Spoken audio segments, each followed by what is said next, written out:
Hello everyone, bloody Mary, ouija board, Charlie Charlie, home sentence, midnight man ऐसे real life horror games तो आपने ज़रूर सुने होंगे या इनसे रिलेटेड वीडियोस देखे होंगे। जिनमें से कुछ वीडियोस में तो लोगों ने रियल घोस्ट एक्सपीरियंस शेयर किया है, लेकिन कुछ लोगों का मानना है कि ये सब फेक होता है।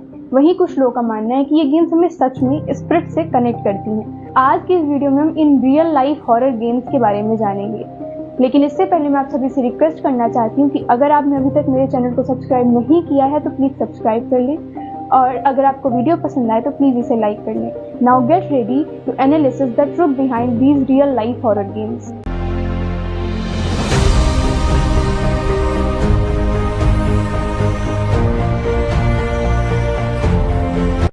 डीमन, स्पिरिट्स, पैरानॉर्मल एंटिटीज के बारे में सुनने से हमें काफ़ी डर लगता है, लेकिन बचपन से ही हमें भूत प्रेत की कहानियों में काफ़ी इंटरेस्ट होता है। इसका कारण ये भी है कि आज तक कभी कोई स्पिरिट्स की मिस्ट्री को सॉल्व नहीं कर पाया है कि स्पिरिट्स होती भी हैं या नहीं होती हैं। बट फिर भी आपको ऐसे कई लोग मिल जाएंगे जो भूत प्रेतों को देखने का दावा करते हैं, इवन मिलने का भी दावा करते हैं। ये सब तो फिर भी ठीक है, अब तो लोग गेम्स के थ्रू भी भूत प्रेतों से मिल सकते हैं।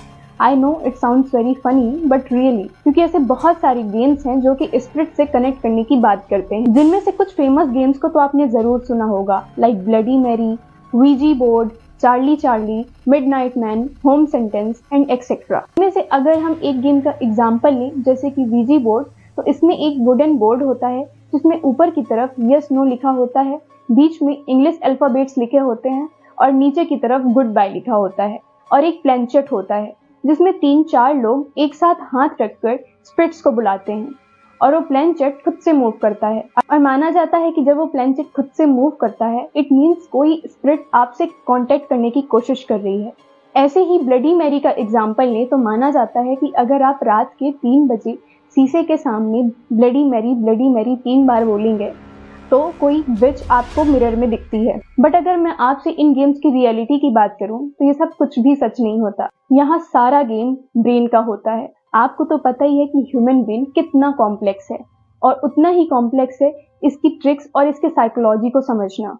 तो अब आपका सवाल आएगा कि आखिर ऐसी कौन सी साइकोलॉजी लगती है इन गेम्स के पीछे। अगर हम वीजी बोर्ड का एग्जाम्पल लें तो इसके पीछे काफी इंटरेस्टिंग साइकोलॉजी होती है। एक्चुअली में जो प्लेनचेट मूव कर रहा है उसे कोई स्पिरिट मूव नहीं कर रही है, बल्कि प्लेनचेट में जिनके हाथ हैं वही मूव कर रहे हैं, और उन्हें खुद भी पता नहीं होता ये प्लेनचेट उन्हीं की वजह से मूव कर रहा है। बट ये बात उन्हें भी नहीं पता होती है, क्योंकि ये काम वो नहीं बल्कि उनका सबकॉन्शियस माइंड कर रहा होता है। अगर मैं आसान भाषा में बोलूं तो मान लीजिए कोई ये गेम खेल रहा है और उसने क्वेश्चन पूछा, और सबकॉन्शियसली उसे उस क्वेश्चन का आंसर पता है, तो उसका सबकॉन्शियस माइंड ही उसके हाथ को अनकॉन्शियसली मूव करेगा, और उसे लगेगा कि ये तो मैंने मूव नहीं किया, तो ये फिर कैसे मूव हो गया। एग्जाम्पल के तौर पर आप कोई पेंडुलम लीजिए। अगर पेंडुलम एंटी क्लॉकवाइज रोटेट कर रहा है तो आंसर नो होगा, और अगर वो क्लॉकवाइज रोटेट कर रहा है तो आंसर यस होगा।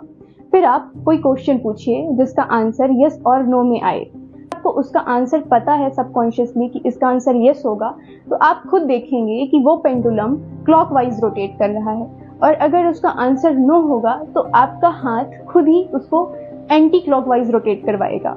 इस इफेक्ट को हम आइडियोमोटर इफेक्ट कहते हैं, जब आपका हाथ अनकॉन्शियसली मूव करता है बिना आपको पता हुए, बिकॉज आपका सबकॉन्शियस माइंड उसे मूव करा रहा है।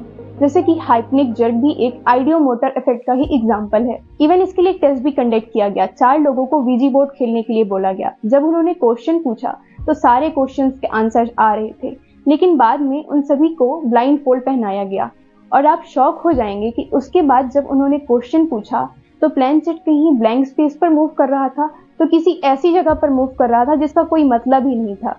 ऐसा लग रहा था कि जैसे स्पिरिट को कोई टेक्निकल इशू हो रहा हो कांटेक्ट करने में। तो ये सभी आपके ब्रेन की ट्रिक्स एंड साइकोलॉजी होती है।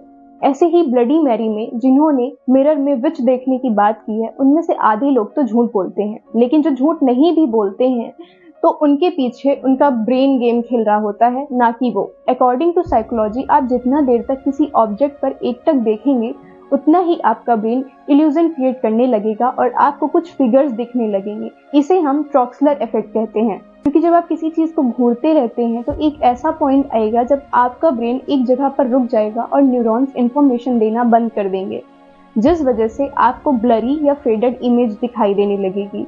और वो तब तक दिखेगी जब तक आप इधर उधर नहीं देखने लगेंगे। इवन आप चाहें तो आप खुद भी इसे अपने घर पर ट्राई कर सकते हैं। और भी ऐसे जो गेम्स होते हैं उनमें बस फेक स्टोरीज एंड रूमर्स होती है, एंड जो यूट्यूबर्स घोस्ट देखने की बात करते हैं उनमें से आधे से ज्यादा तो बस ओवर एक्टिंग करते हैं। घोस्ट, डीमंस ये सब हमें बस फिल्मों में अच्छे लगते हैं, ना कि इनका नाम लेकर अंधविश्वास को बढ़ावा दिया जाए।